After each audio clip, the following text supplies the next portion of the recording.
नमस्कार। ज्ञान तृप्ति महाविद्यालय 15A अनूपगढ़ के इस YouTube चैनल पर आपका हार्दिक स्वागत है। आज हम बात कर रहे हैं बीएससी फाइनल ईयर के लिए। हमारा जो टॉपिक चल रहा है बीएससी फाइनल ईयर के लिए, हमने फिजिकल केमिस्ट्री की फर्स्ट यूनिट स्टार्ट की थी, एलिमेंट्री क्वांटम मैकेनिक्स। उस एलिमेंट्री क्वांटम मैकेनिक्स में हमने लास्ट बात की थी डेविसन और जर्मर के प्रयोग के बारे में, कि डेविसन और जर्मर ने किस प्रकार से बताया कि जो इलेक्ट्रॉन होते हैं वह इलेक्ट्रॉन एक तरंग की तरह व्यवहार करते हैं। इलेक्ट्रॉन कण तो है, वो तरंग की तरह कैसे व्यवहार करता है, या डी ब्रोगली जो सिद्धांत था उसको किस प्रकार से सिद्ध किया गया कि इलेक्ट्रॉन तरंग और कण दोनों की तरह व्यवहार करते हैं, उसको डेविसन और जर्मर के प्रयोग के द्वारा बताया गया था। उसके बाद आज हम बात कर रहे हैं उसी के आगे जो हमारा टॉपिक है, इसको वैसे आपने पढ़ रखा है जब आपने फर्स्ट ईयर किया था। फर्स्ट ईयर में ये सारे टॉपिक आते हैं, अनिश्चितता का सिद्धांत वगैरह सब टॉपिक इसके अंदर होते हैं।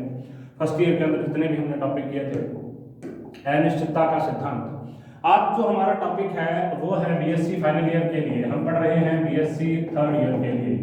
बीएससी थर्ड ईयर के लिए हमने स्टार्ट किया है। बीएससी थर्ड ईयर के लिए हम फिजिकल केमिस्ट्री की फर्स्ट यूनिट स्टार्ट कर चुके हैं। फिजिकल केमिस्ट्री की फर्स्ट यूनिट जो है, और इसमें हम क्वांटम मैकेनिक्स के बारे में बातें कर रहे हैं। यहाँ पर आज हम बात करेंगे अनिश्चितता के सिद्धांत के बारे में, कि अनिश्चितता का सिद्धांत क्या होता है और अनिश्चितता का जो सिद्धांत है ये किसने दिया, किस प्रकार से दिया। जैसा कि हम जानते हैं अनिश्चितता का सिद्धांत दिया गया था हाइजेनबर्ग द्वारा, और इसको बोलते हैं the uncertainty principle. The uncertainty principle, अनिश्चितता का सिद्धांत हाइजेनबर्ग ने दिया। तरंग यांत्रिकी के आधार पर यदि किसी पिंड की स्थिति और उसके संवेग या आघूर्ण के अपेक्षित मान को ज्ञात किया जाए तो निम्न समीकरण प्राप्त होती है।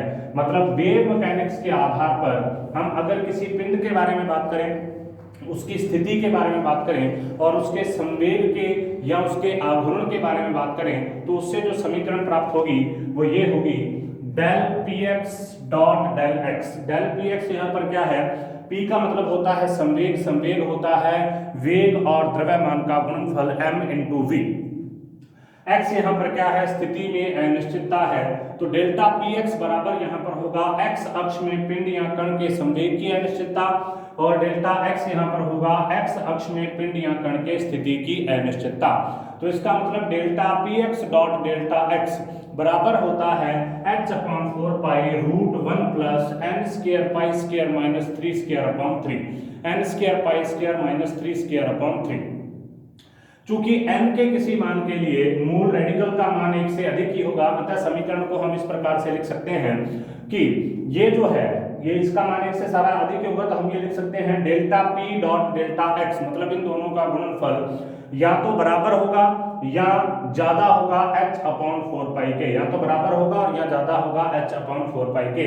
ये असमानता समीकरण है, असमानता समीकरण है, सामान्य असमानता समीकरण है। इसे ही अनिश्चितता का सिद्धांत कहते हैं, जिसके अनुसार किसी की स्थिति और संवेग की अनिश्चितता का गुणनफल h/2 पाई से कुछ अधिक होता है। मतलब किसी भी पदार्थ की स्थिति और संवेग में जो अनिश्चितता है उसका जो गुणनफल होगा वह h/2 पाई से कुछ अधिक होता है। सन 1927 में वर्नर हाइजेनबर्ग ने अपना अनिश्चितता सिद्धांत दिया। तो ये सिद्धांत किसके द्वारा दिया गया, ये सिद्धांत दिया गया हाइजेनबर्ग के द्वारा, जिसे हाइजेनबर्ग की अनिश्चितता का सिद्धांत कहते हैं, हाइजेनबर्ग्स अनसर्टेनिटी प्रिंसिपल कहते हैं। और ये बहुत महत्वपूर्ण सिद्धांत है आधुनिक रसायन विज्ञान में। देखिए, किसी क्षण किसी सूक्ष्म कण की स्थिति और संवेग दोनों के मान को एकदम सही सही ज्ञात करना संभव नहीं है। हम सिद्धांत के बारे में बात कर रहे हैं कि सिद्धांत क्या है। किसी क्षण किसी सूक्ष्म कण की स्थिति और संवेग दोनों के मान को एकदम सही सही ज्ञात करना संभव नहीं है। यदि एक मापन को यथार्थ करेंगे, मतलब सही तरीके से ज्ञात करेंगे, अर्थात उसकी अनिश्चितता के मान को ज्ञात करेंगे, तो दूसरे की अनिश्चितता बढ़ जाएगी, क्योंकि दोनों की अनिश्चितता का जो गुणनफल है वो कम से कम h/4 पाई के बराबर होता है, h/4 पाई के बराबर होता है। तो इसका मतलब क्या है, देखिए इलेक्ट्रॉन इस तरीके से चक्कर लगाता है, यहाँ पर इलेक्ट्रॉन इस तरीके से चक्कर लगाता है और इलेक्ट्रॉन यहाँ पर अपना मूवमेंट प्रदर्शित करता है, तो घूमता रहता है। ठीक है, अगर हम इसकी स्थिति की अनिश्चितता को करना चाहते हैं या स्थिति को करना चाहते हैं, देखना चाहते हैं इसको, तो हमको यहाँ पर इसको रोकना पड़ेगा। ठीक है, और रोकने के लिए रोक तो देंगे हम इसको, जैसे हम इसको रोक देंगे तब इसका संवेग क्या आ जाएगा, 0, क्योंकि वेग तो खत्म हो गया इसका, तो हम उसको भी ज्ञात नहीं कर सकते।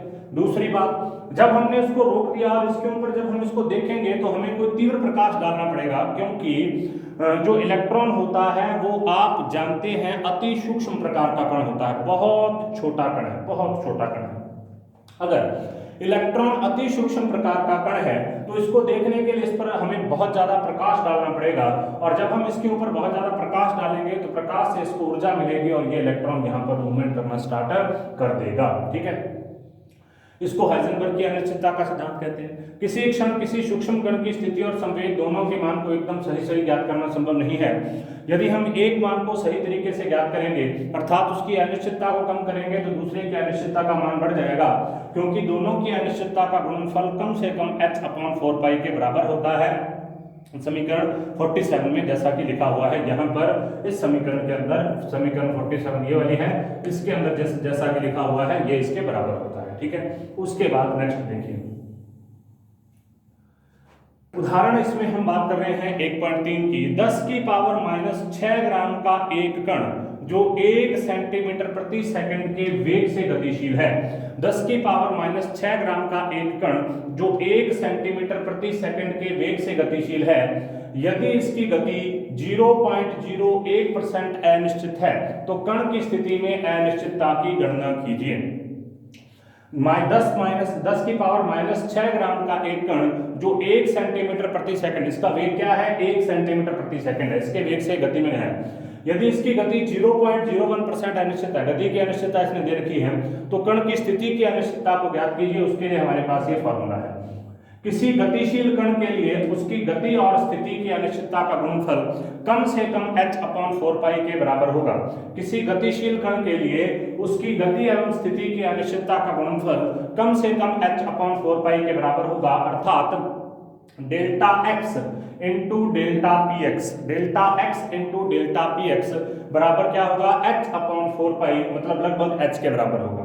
अब हम क्या कह सकते हैं कि डेल्टा px बराबर m delta v, delta px बराबर किसके है, m डेल्टा v के, तो हम इसकी वैल्यू यहां पर रख देते हैं, delta x into m into delta v बराबर h, डेल्टा v बराबर 0.01/100 वो दे रखा है यहाँ पर, बराबर 1 इंटू 10⁻⁻4 सेंटीमीटर प्रति सेकंड बराबर 1 इंटू 10⁻⁻6 मीटर प्रति सेकंड। देखो ये इसकी वैल्यू दे रखी है, 1 सेंटीमीटर प्रति सेकंड से जा रहा था, इसको अगर अपने मीटर में बदलेंगे तो इस तरीके से बदला जाएगा।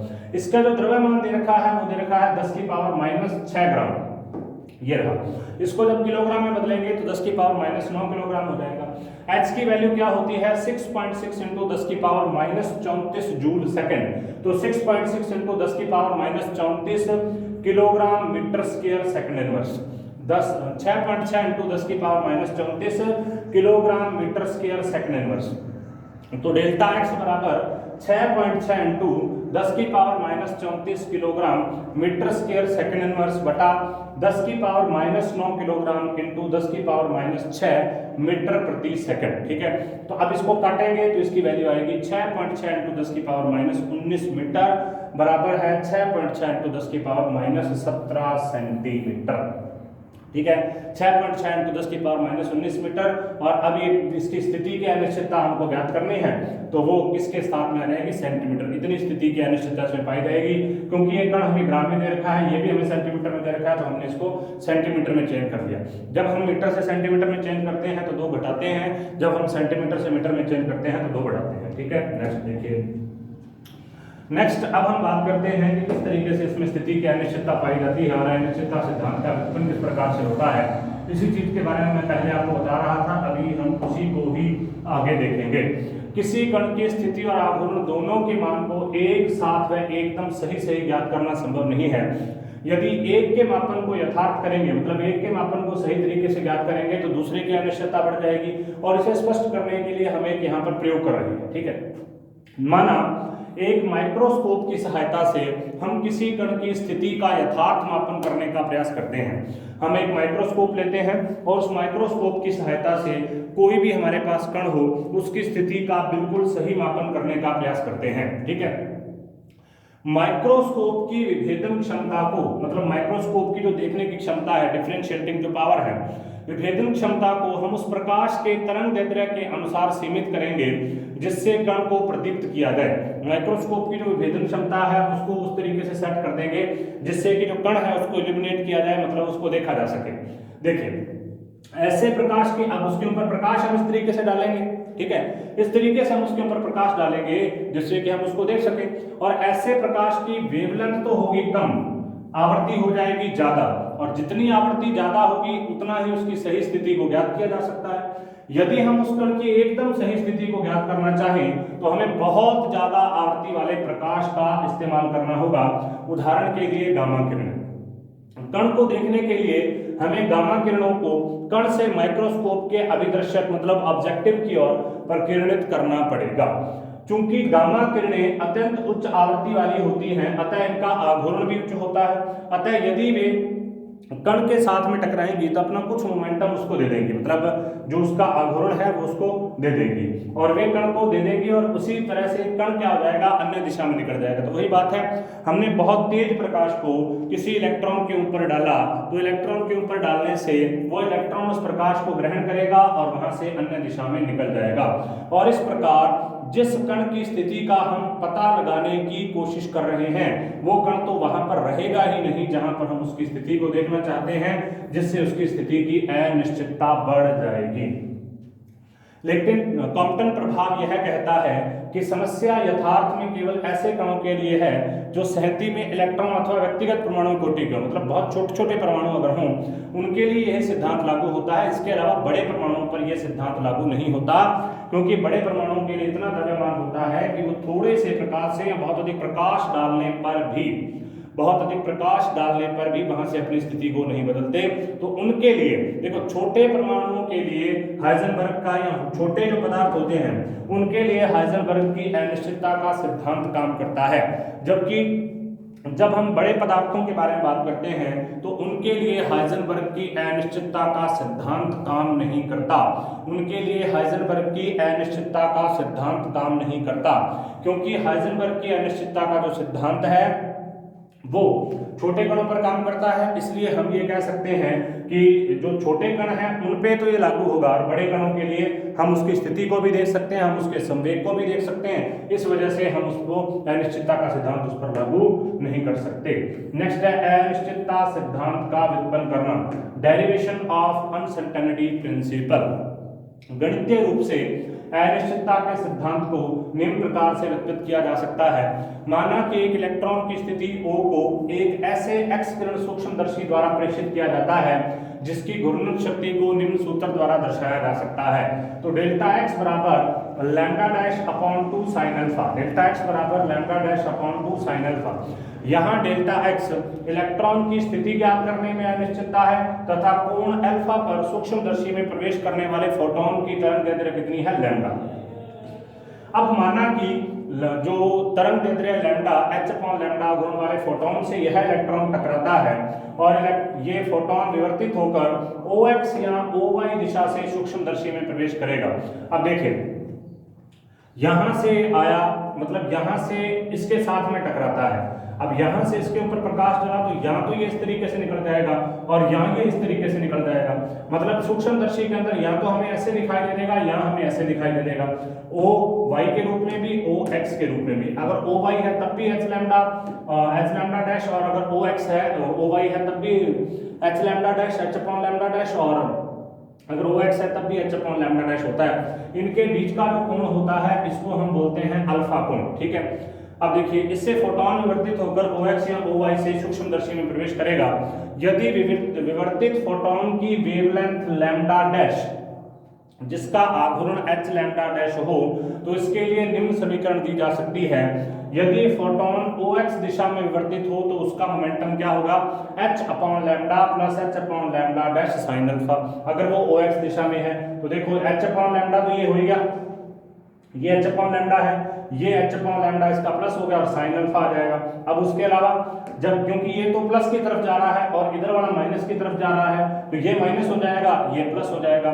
यदि फोटोन OY दिशा में वर्तित होता है तो उसका आघूर्ण क्या हो जाएगा, h upon lambda minus h upon lambda dash sine alpha. तो इस तरीके से दो इसमें अलग अलग प्रकार के आघूर्ण आ जाएंगे। अब देखो, अतः आघूर्ण की अनिश्चितता डेल्टा P का मान होगा, अतः आघूर्ण की अनिश्चितता डेल्टा P का मान होगा डेल्टा P बराबर h upon lambda plus h upon lambda dash sine alpha minus h upon lambda OX OX h upon lambda minus h upon lambda dash sine alpha. तो इन दोनों को जोड़ेंगे तो डेल्टा P बराबर आ जाएगा 2h upon lambda dash sine alpha. ठीक है, मतलब कॉमन लेके बाकी सब चीजों को जोड़ दिया तो डेल्टा P बराबर क्या आ गया, डेल्टा P बराबर आ गया 2h upon lambda dash sine alpha. समीकरण 49 और 51 से देखो, समीकरण ये है हमारे पास 49, ये है समीकरण 49। ठीक है, इस समीकरण से और समीकरण 51 से, ये है हमारे पास समीकरण नंबर 51। समीकरण 49 और 51 से delta P dot delta x बराबर क्या हो जाएगा, 2h lambda dash sine alpha into lambda 2 sine alpha.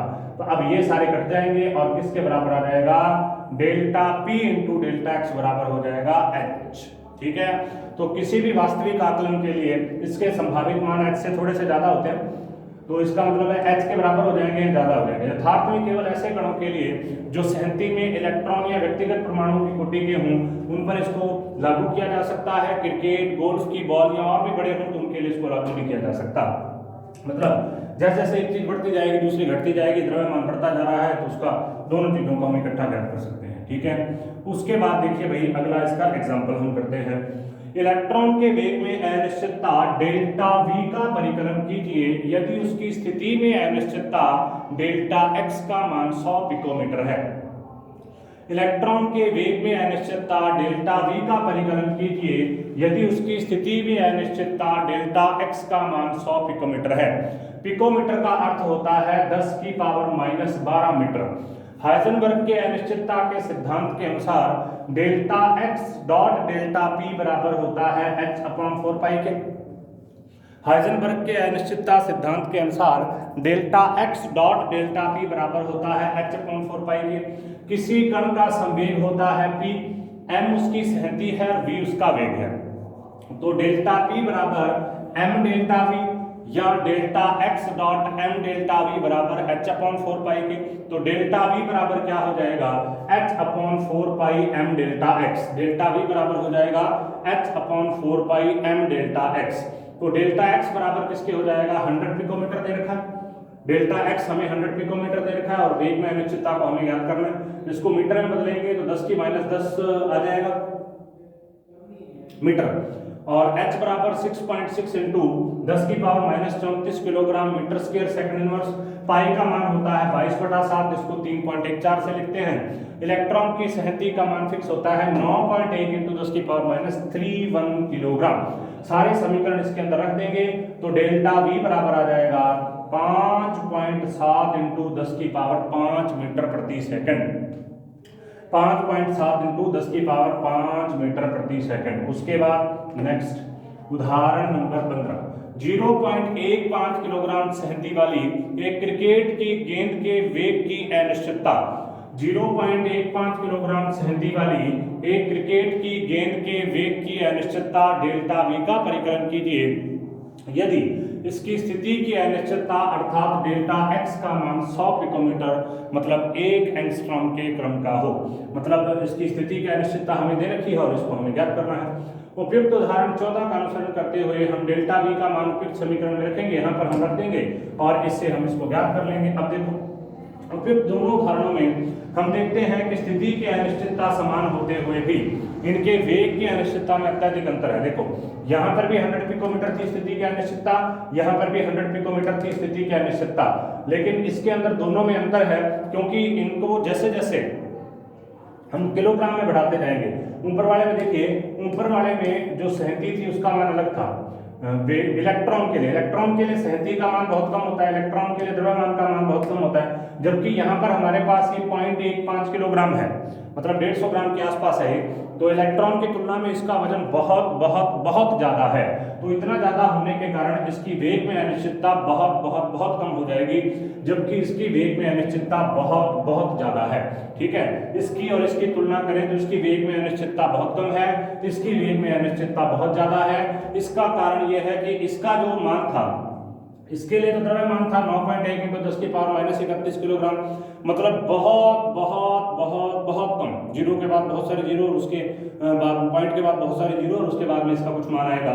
जबकि जब हम उदाहरण नंबर 15 के बारे में बात करते हैं तो उस कंडीशन में इसकी जो वैल्यू है बहुत ज्यादा आएगी।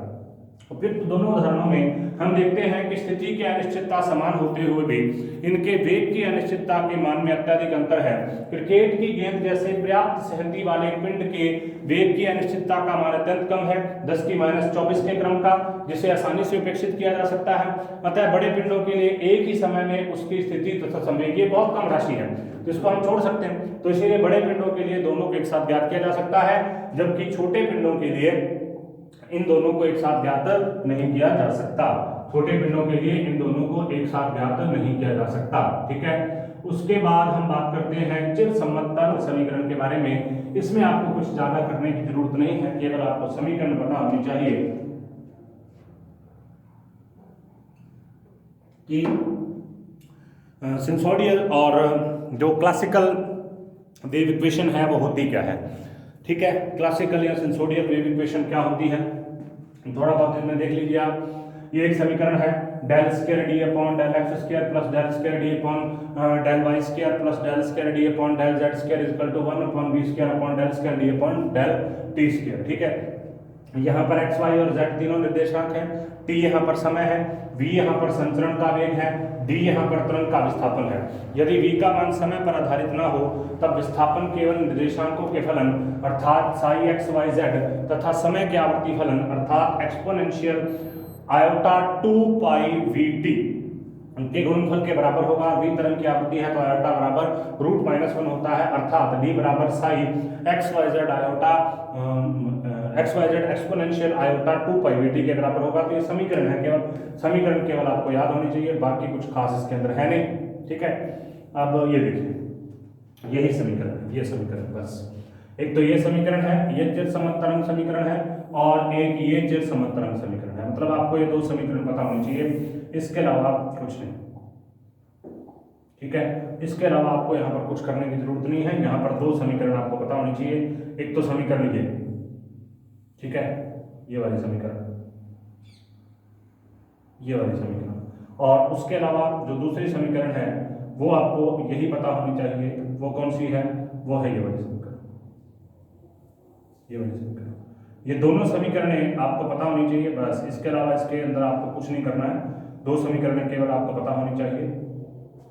एक समीकरण ये है और एक समीकरण दूसरी है। ठीक है, तो ये समीकरण दोनों आपको पता होनी चाहिए, इसके अलावा आपको कोई समीकरण इसके अंदर नहीं पता करने की जरूरत। एक समीकरण ये है del square psi upon del x square plus del square psi upon del y square plus del square psi upon del z square plus 4 pi square v square psi upon v square बराबर 0।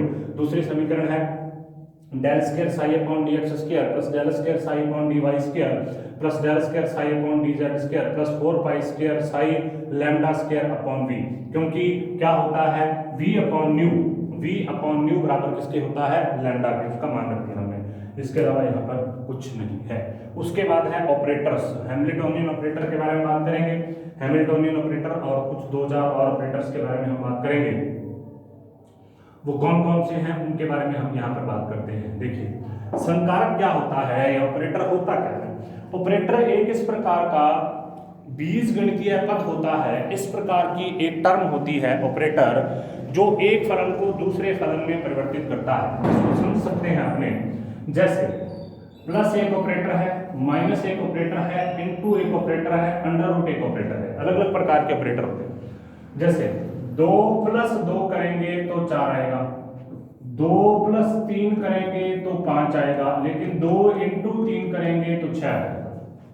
तो इसका मतलब अलग अलग प्रकार के operator जब हम यूज करते हैं तो अलग अलग प्रकार के मान देते हैं। 2 माइनस 2 अगर करेंगे तो 0 आ जाएगा, 4 माइनस 2 करेंगे तो 2 आ जाएगा, भाग करेंगे तो लग आएगा, 2 का रूट करेंगे तो लग आएगा। तो इसका मतलब ये सारे ऑपरेटर होते हैं वह फलन जो एक फलन को दूसरे फलन में, जो किसी एक फलन को, एक मान को दूसरे मान में परिवर्तित करने के काम आते हैं, उन्हें हम संकारक कहते हैं।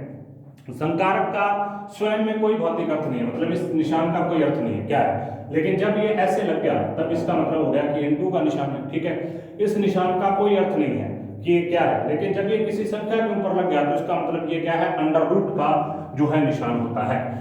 किसी संकारक का स्वयं में कोई भौतिक अर्थ नहीं है, उदाहरणार्थ अंडर रूट एक संकारक है जिसका कोई अर्थ नहीं है, लेकिन यदि इसके नीचे कोई संख्या या मात्रा लिख दी जाए तो यह उस संख्या या मात्रा के वर्गमूल के रूप में एक दूसरी संख्या या मात्रा दे देगा।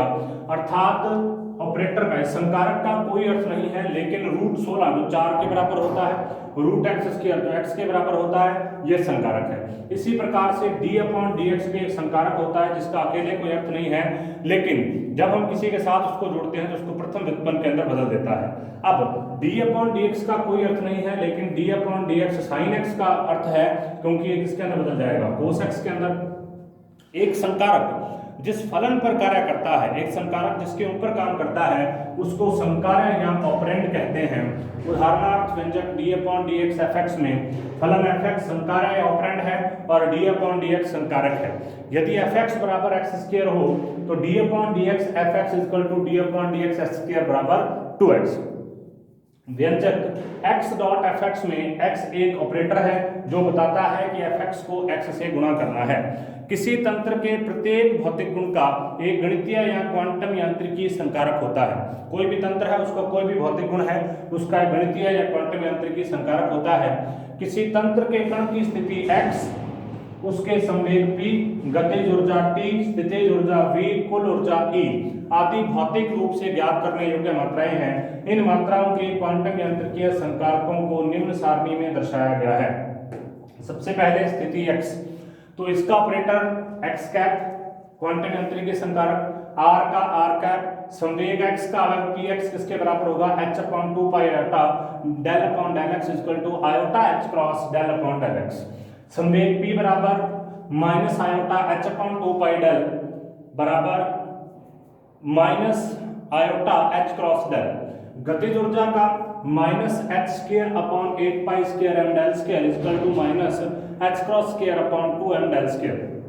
गतिज ऊर्जा का x अवयव dx पर minus h square upon 8 pi square m del square upon del x square is equal to minus h cross square upon 2m del square upon del x square. उसके बाद में स्थितिज ऊर्जा v का v cap और कुल ऊर्जा E का minus h square upon 8 pi square m del square plus v is equal to minus h cross square upon 2m del square plus v is equal to h cap. ये h cap हमने पढ़ा था, मतलब ये आपने first year के अंदर पढ़ा होगा जब हम बात करते हैं श्रोडिंगर की वेव इक्वेशन के बारे में। यहाँ पर भी हम आगे इसको देखेंगे। किसी तंत्र के लिए ऊर्जा से संबंधित जो कारक होता है उसको स्थितिज और गतिज ऊर्जा के योग के रूप में लिखा जाता है, जिसे हैमिल्टोनियन ऑपरेटर कहते हैं। और इस हैमिल्टोनियन ऑपरेटर को हम h कैप द्वारा प्रदर्शित करते हैं। कोई भी हमारे पास तंत्र है, वहां पर कुल ऊर्जा उसकी कितनी होगी, वो किससे संबंधित होगी, वो उसकी स्थितिज ऊर्जा से संबंधित होगी और उसकी गतिज ऊर्जा से संबंधित होगी, दोनों से संबंधित होगी। उनके योग के रूप में लिखा जाएगा, जिसे हैमिल्टोनियन ऑपरेटर कहते हैं और इसे h कैप द्वारा प्रदर्शित करते हैं। तो h कैप बराबर minus h cross square upon 2m del square plus v। h cap बराबर minus h cross square upon 2m del square plus v। तो इस तरीके से हैमिल्टोनियन प्रकार का ऑपरेटर है, इसको हम यहाँ पर इस तरीके से ज्ञात कर सकते हैं कि हैमिल्टोनियन ऑपरेटर किस प्रकार से ज्ञात होता है। तो आज हमने यहाँ पर जो किया है वो अलग अलग प्रकार से, जैसे सबसे पहले जो हमने स्टार्ट किया वो यहाँ पर था, देखिए सबसे पहले जो स्टार्ट किया हमने हाइजेनबर्ग की अनिश्चितता का सिद्धांत। अनिश्चितता का सिद्धांत की वेग और जो स्थिति है उसकी अनिश्चितता को एक साथ एक ही समय पर नहीं ज्ञात किया जा सकता, उसके बारे में हमने बात की। उसके आधार पर हमने इस सिद्धांत को आगे बढ़ाया और उसके आधार पर कुछ क्वेश्चन किए। क्वेश्चन करने के बाद हमने सिद्धांत की व्युत्पत्ति की कि किस तरीके से हम इस सिद्धांत को बना सकते हैं। यहाँ पर इस सिद्धांत की व्युत्पत्ति हुई है, यहाँ पर इस सिद्धांत की सारी व्युत्पत्ति हमने की है कि किस तरीके से सिद्धांत को हम बना सकते हैं। उसके बाद में नेक्स्ट हमने बात की कि हमारे पास में जो ज्यावक्रीय समीकरण होती है या चिर संबंध क्लासिकल वेव इक्वेशन होती है, वो क्या होती है? क्लासिकल वेव इक्वेशन ये है, ये दोनों ही क्लासिकल वेव इक्वेशन है, ये भी और ये भी, और दोनों समीकरण आपको याद रहने चाहिए। उसके बाद में हम बात कर रहे हैं ऑपरेटर्स के बारे में कि ऑपरेटर क्या होते हैं। ऑपरेटर वे होते हैं जो किसी एक भौतिक राशि को या किसी एक फलन को दूसरे फलन के अंदर बदल दें, उनको हम ऑपरेटर या संकारक कहते हैं। इनका खुद का कोई भौतिक अर्थ नहीं है, लेकिन एक से दूसरे के अंदर बदल सकते हैं। जैसे ये x पर काम करता है तो इसको x² में बदल देता है और आगे 2x के अंदर बदल देता है। उसी प्रकार से आगे हमने और क्वांटम यांत्रिकी या संकारकों के बारे में बात की, हैमिल्टोनियन ऑपरेटर के बारे में बात की, जिसे H कैप द्वारा प्रदर्शित किया जाता है। तो अलग अलग प्रकार के ऑपरेटर, यहाँ पर अलग अलग प्रकार के ऑपरेटर्स के बारे में हमने बात की है और इन्हीं ऑपरेटर्स के आधार पर हमने देखा है कि क्या ऑपरेटर क्या किस तरीके से करता है। जैसे ऊर्जा का ऑपरेटर H कैप होता है, गतिज ऊर्जा का ऑपरेटर ये है, और स्थिति का ऑपरेटर X कैप है, जो उसका स्थिति X का और स्थिति R का, वेग का है तो R कैप होता है संवेग का। इस तरीके से तो अलग अलग प्रकार के ऑपरेटर है। और ऑपरेटर है क्या? जो किसी एक भौतिक राशि को दूसरी भौतिक राशि के अंदर बदल देता है। ठीक है, तो आज हमने इन ऑपरेटर्स के बारे में बात की। कल हम बात करेंगे श्रोडिंगर की वेव इक्वेशन को किस प्रकार से व्युत्पन्न किया जाता है, अर्थात जो श्रोडिंगर की वेव इक्वेशन है उसको हम किस प्रकार से बना सकते हैं, किस प्रकार से ड्राइव कर सकते हैं, इसके बारे में हम कल बात करेंगे। तब तक आप इस वीडियो को देखते रहें, साथ के साथ इसके शॉर्ट नोट्स बनाते रहें। आपको कोई भी प्रॉब्लम आती है तो आप मुझे व्यक्तिगत तौर पर भी संपर्क कर सकते हैं और इसके अलावा आप कमेंट भी कर सकते हैं। धन्यवाद।